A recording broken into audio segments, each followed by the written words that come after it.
Hello everyone, this is Anup Nagpure आणि मी तुमचं सर्वांचं स्वागत करतोय आपल्या यूट्यूब चॅनलवर. मित्रांनो, आज जो व्हिडिओ आहे हा खरं तर सर्वात स्पेशल व्हिडिओ आहे ATPच्या बॅचचा.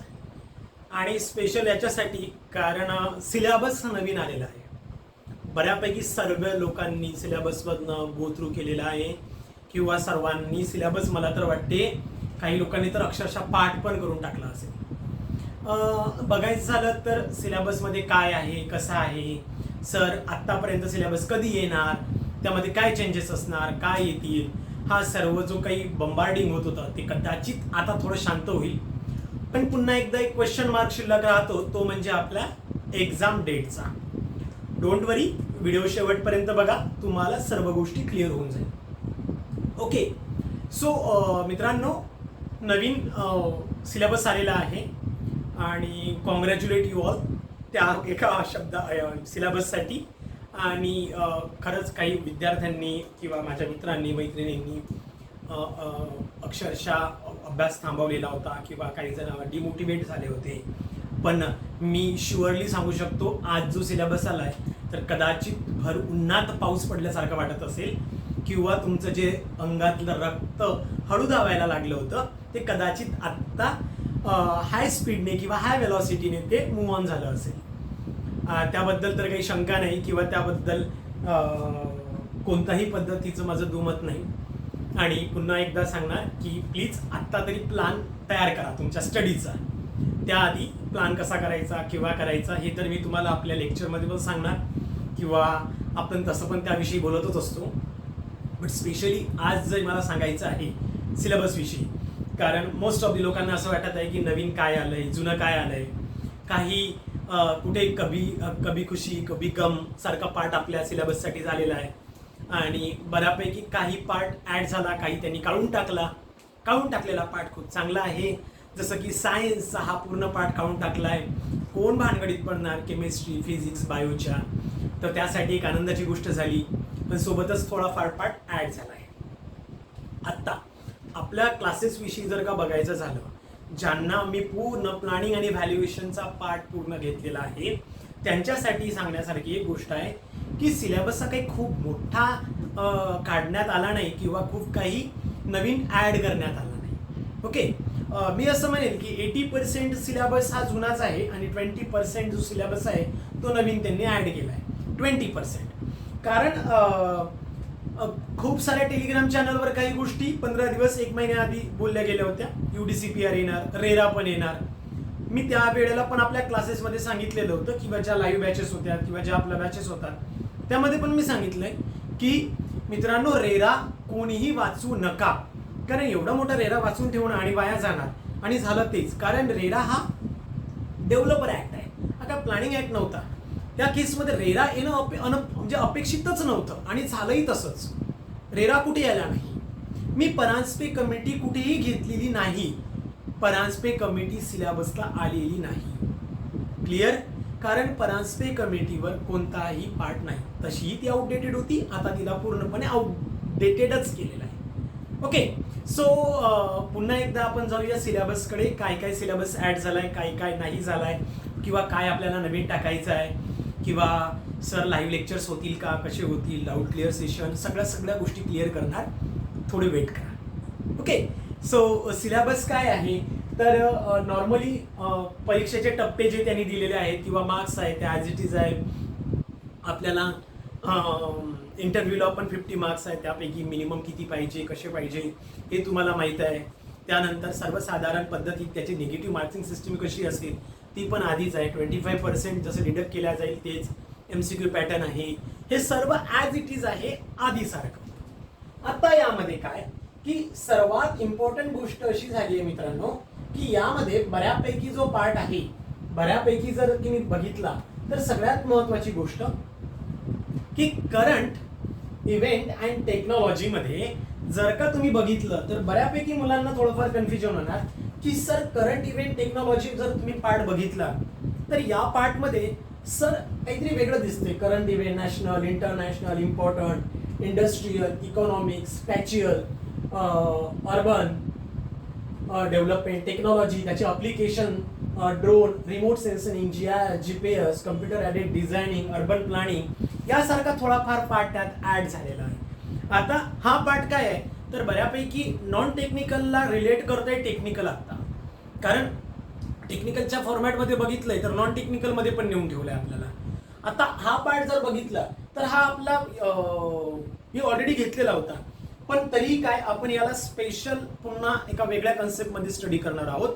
कारण स्पॅशियल प्लॅनिंग वगैरे झालेलं होतं आपलं की रिबॉन्ड डेव्हलपमेंट काय असतं, मल्टी सेक्टर डेव्हलपमेंट किंवा या फॉर्मॅटमध्ये आपण स्टडी केलं होतं. पण पुन्हा मी हा पार्ट पुन्हा घेणार आणि वेगळ्या पद्धतीत याला डिस्क्राईब करणार. ओके सर, हे आहे मित्रांनो करंट इव्हेंट अँड टेक्नॉलॉजी. म्हणजेच काय, करंट सोबतच तुम्हाला काय करायचंय की मी तुम्हाला आधीपासून सांगत आलोय की बाबा रे थेरॉटिकली नाही तर प्रॅक्टिकली पण स्टडी करा. आय मीन टू से जेवढे काही प्रोजेक्ट्स असतील किंवा suppose to be case studies आहे तर त्याला रीड करा, ते इम्पॉर्टंट आहे आणि तेच तुम्हाला या सिलेबसच्या पूर्ण फॉर्मॅटमध्ये बघायला मिळेल. ओके, सो करंट इव्हेंटमध्ये आपण पुन्हा याला काही पार्ट ॲड करणार आहे, काही तोच जुना मी तुम्हाला सेपरेट किंवा टॉपिक वाईज नवीन देणार आहे. ओके, त्यानंतर urbanisation, government scheme and mission. जसं की काही जे काही सेंट्रल गव्हर्नमेंटच्या ज्या स्कीम आहे ज्या रिलेट करतात महाराष्ट्र गव्हर्नमेंट सोबत. आपल्याला पूर्ण सेंट्रलच्या स्कीम नाही स्टडी करायची की महाराष्ट्राच्या सेंट्रल स्कीममध्ये आपण महाराष्ट्र किती वर्कआउट करू शकतो त्या स्कीमला आपल्याला रिलेट करायचं आपल्या या फॉर्मॅटमध्ये. मग त्यासाठी Indian urbanisation with specific reference to the Maharashtra, challenge for urbanisation, Atal mission काय आहे, त्याच्यानंतर मुखर्जी रिअर्बन मिशन काय आहे किंवा प्रधानमंत्री आवास योजना काय आहे, या सर्वांना आपण एकदा वेगळ्या पद्धतीत स्टडी करणार आहोत. ओके, हा काय खूप मोठा पार्ट नाही आणि मी शुअरली सांगतोय खूप इझी पार्ट चेंज झालाय. काही खूप मोठा त्यांनी ऍड केलेला नाहीये, खूप मोठा ऍड त्यांनी केलेला नाहीये. त्या केसमध्ये मला असं वाटतं की खूप सिंपल पार्ट आहे, खूप जास्त पद्धतीने हेक्टिक व्हायची गरज नाही, खूप सिंपल पार्ट ऍड झालाय. Sure, just trust on me. त्यानंतर policies in India and Maharashtra, जसं की national urban transport policy, national land utilisation policy आणि नॅशनल हाऊसिंग पॉलिसी, यावर आपण सेपरेट लेक्चर प्रिपेअर करतोय किंवा यावर आपण सेपरेट पार्ट घेतोय आणि यामधला बऱ्यापैकी पार्ट आपल्याकडे रेडी आहे. थोडा पार्ट ऍड करायचा, हार्डली 2-3 लेक्चर. हा पार्ट आपण नवीन ऍड झालाय, तर मिशन्स किंवा स्कीम काय आहेत यासाठी सेपरेट लेक्चर प्रिपेअर करतोय. त्यानंतर मी पॉलिसी इन इंडिया महाराष्ट्रासाठी जेवढ्या काही पॉलिसीज आहेत सेंट्रलच्या with respect to the Maharashtra त्या तुम्हाला मी स्टडी करून देणार. त्यानंतर RTI आणि RTS ऍक्ट हा टोटली नॉन टेक्निकल पार्ट आहे जो तुम्हाला नॉन टेक्निकलची फॅकल्टी कंडक्ट करेल. ओके, त्यानंतर थेरी ऑफ प्लॅनिंग मध्ये गार्डन सिटी कन्सेप्ट काय आहे किंवा गॅडियन ट्रिओ कन्सेप्ट काय आहे, कॉन्सेंट्रिक झोन मॉडेल काय असतो, sector theory, multi nuclear theory, neighbourhood concept, हा एक एक्स्ट्रा पार्ट ऍड झालेला दिसतोय. ओके, फार एक्स्ट्रा नाही म्हणणार मी त्याला, किंवा यापैकी बऱ्यापैकी पार्ट आपला झाला आहे, त्याला फक्त मला तुम्हाला रिलेट करून दाखवायचंय की काय आहे आणि काय नाही. त्यामध्ये याच्यासाठी पण आपण एक वेगळे लेक्चर्स प्रिपेअर करणार. त्यानंतर नेक्स्ट बघायचं झालं तर आपल्याकडे RP जो MRTP ऍक्टच्या केसमध्ये आपण स्टडी केलंय, यांनी काय केलंय फक्त यामध्ये RPDP मध्ये यांनी MRTP ऍक्टला सब क्लॉजेस मध्ये टाकलंय आणि हा सर्व सब क्लॉज आपण वेगवेगळ्या फॉर्मॅटमध्ये स्टडी करतोय. जसं की regional plan, need of regional plan, delineation region, types of region, contents of regional plan, survey regional plan, analysis, हे सर्व with respect to the MRTP act 1966 नुसार आपण खूप चांगल्या पद्धतीने स्टडी केलाय. त्यामुळे हा पार्ट मध्ये कोणत्याही पद्धतीचा पार्ट ऍड केला गेलेला नाहीये. डेव्हलपमेंट प्लॅन जो 7 नंबरचा दिसतो तो ऍज इट इज आहे, यामध्ये सुद्धा कोणत्याही नवीन गोष्टी ऍड करण्यात आलेल्या नाही. म्हणजे जर का बघितलं तर तुम्हाला ह्या सर्व गोष्टी जुन्यात दिसतात, म्हणजे 6-7 मध्ये काहीही नवीन ऍड केलं गेलेलं नाही. त्यानंतर मित्रांनो नेक्स्ट मी बघतोय काय तर टाउन प्लॅनिंग स्कीमच्या फॉर्मॅटमध्ये सुद्धा काही ऍड केलेलं नाहीये, ते पूर्णपणे ऍज इट इज आहे.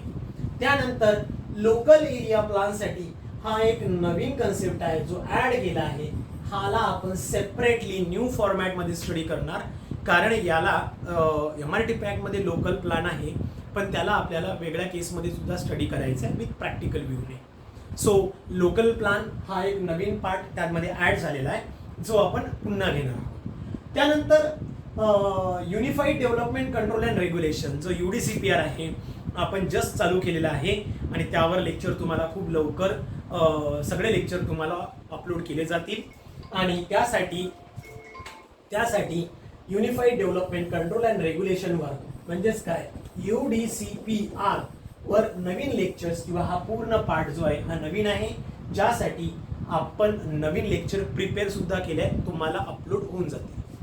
आता UDCPR बद्दल सांगायचं झालं तर मी आधी सांगत होतो की UDCPR येणार आणि येणारच, त्यामुळे UDCPR आलेला आहे. म्हणजे मी सांगितलं म्हणून नाही म्हणत, की सिंपल होतं की एक्सपेक्ट होता की तो येईल, पण रेरा नाही. ओके. त्यानंतर जसं की डेव्हलपमेंट चार्जेस आणि अपील जे आहेत, तर खूप साऱ्या कंडिशनमध्ये आपण काय केलंय की डेव्हलपमेंट चार्जेस आणि अपीलच्या केसमध्ये आपल्याला हा पार्ट सुद्धा वेगळा ऍड झालेला पार्ट आहे किंवा थोडा वेगळ्या पार्टमध्ये आपण याला स्टडी करायचं आहे. त्याला वेगळ्या लेक्चर्स घेऊन पण ऍक्च्युली काही डेव्हलपमेंट चार्जेस जे आहेत UDCPR मध्ये पण आपण स्टडी करणार आहोत आणि काही जे पार्ट आहे हा आपण एक्स्ट्रा फॉर्मॅटमध्ये सुद्धा स्टडी करतोय. त्यामुळे डेव्हलपमेंट चार्जेस आणि अपील हा जो एक नवीन पार्ट ऍड झालेला आहे तो आपण लगेचच चालू करणार किंवा त्याचे जे लेक्चर्स आहेत ते तुम्हाला मिळून जातील. त्यानंतर ट्रान्सपोर्टेशन. तर ट्रान्सपोर्टेशन विषयी सांगायचं झालं तर तुम्हाला आठवत असेल की ट्रान्सपोर्टेशनच्या केसमध्ये मी कुठेही ट्रान्सपोर्टेशन इंजिनिअरिंगचा पार्ट स्टडी करून दिलेला नव्हता किंवा ट्रान्सपोर्टेशन इंजिनिअरिंग कुठेही करून दिलेलं नाही. त्यामध्ये मी आधीचेच लेक्चरनं सुरुवातीलाच तुम्हाला माहित असेल तर काही लेक्चर मी स्किप केले होते, ते एक्झॅक्टली इथे नाही आहे. जसं की आपल्याला प्लॅनिंग स्टडी करायचं होतं, त्या केसमध्ये मी तुम्हाला आधीच की जो पार्ट होता जसं की types of highway and all that things, हे आपण अशी काही फालतू गोष्टी, म्हणजे फालतू नाही म्हणत मी, सॉरी, की ज्या प्लॅनरला रिलेट नव्हत्या करत त्या घेतल्याच नव्हत्या. आणि त्या केसमध्ये ट्रान्सपोर्टेशनचा तो पार्ट इथे नाही आहे किंवा ट्रान्सपोर्टेशन स्टडीज आहे जो आपला पार्ट झालेला आहे. ओरिजिन अँड डेस्टिनेशन पण झाला आहे, ट्रॅफिक व्हॉल्यूम सर्वे झाला आहे, मॉडेल स्प्लिट किंवा ट्रान्सपोर्ट सिस्टीम सर्व झालेला पार्ट आहे.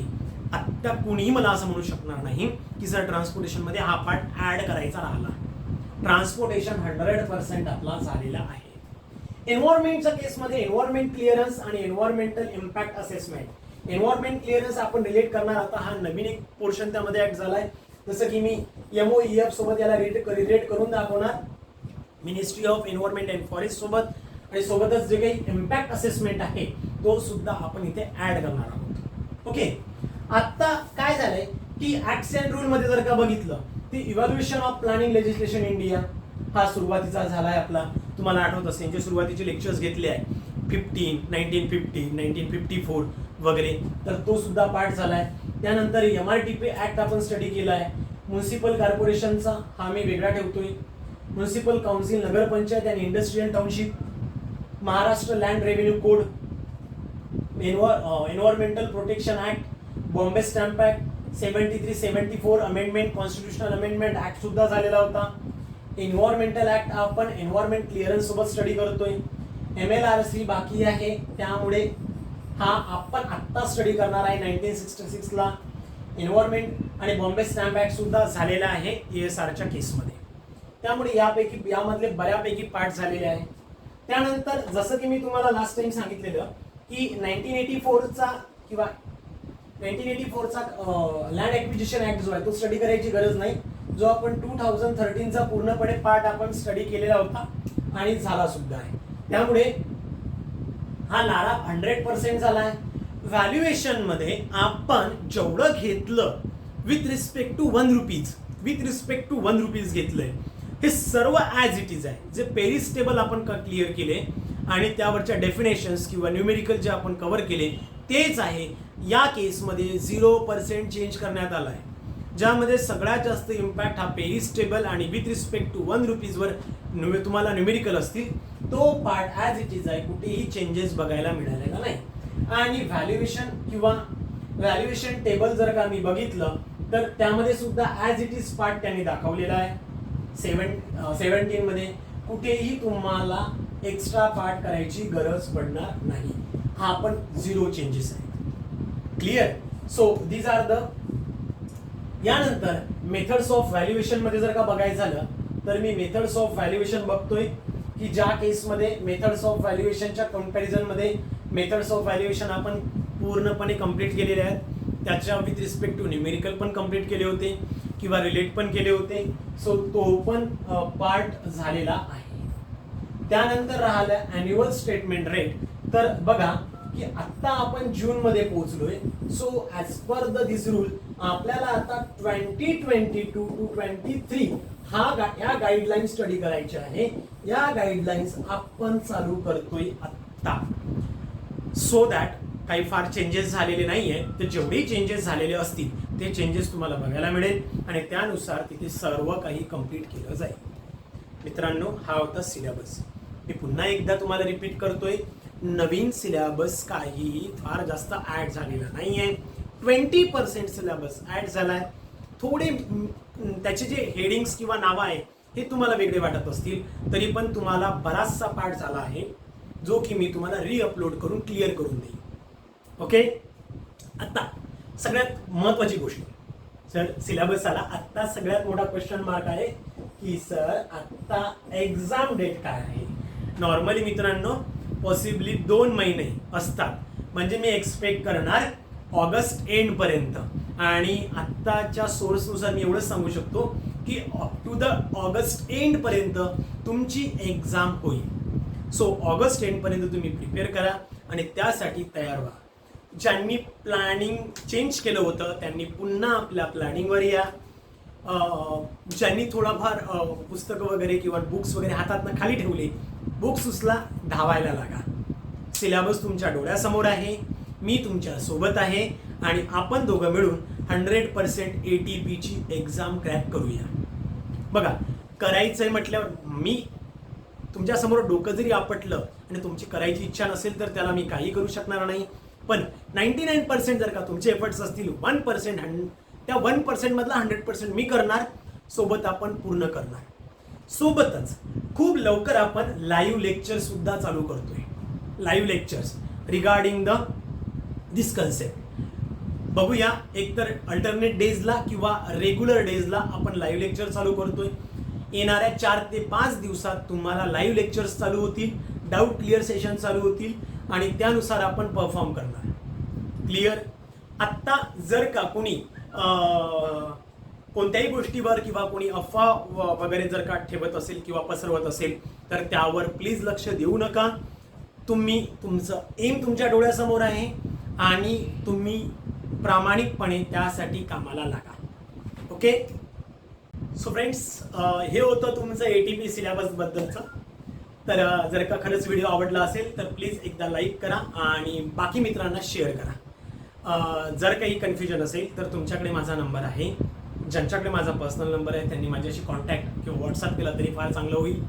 आणि आत्ता एक्झाम सिलेबस हे ते याच्या भानगडीत न पडता आपल्या एक्झामला फोकस करा. Thank you so much. Have a great time. All the best.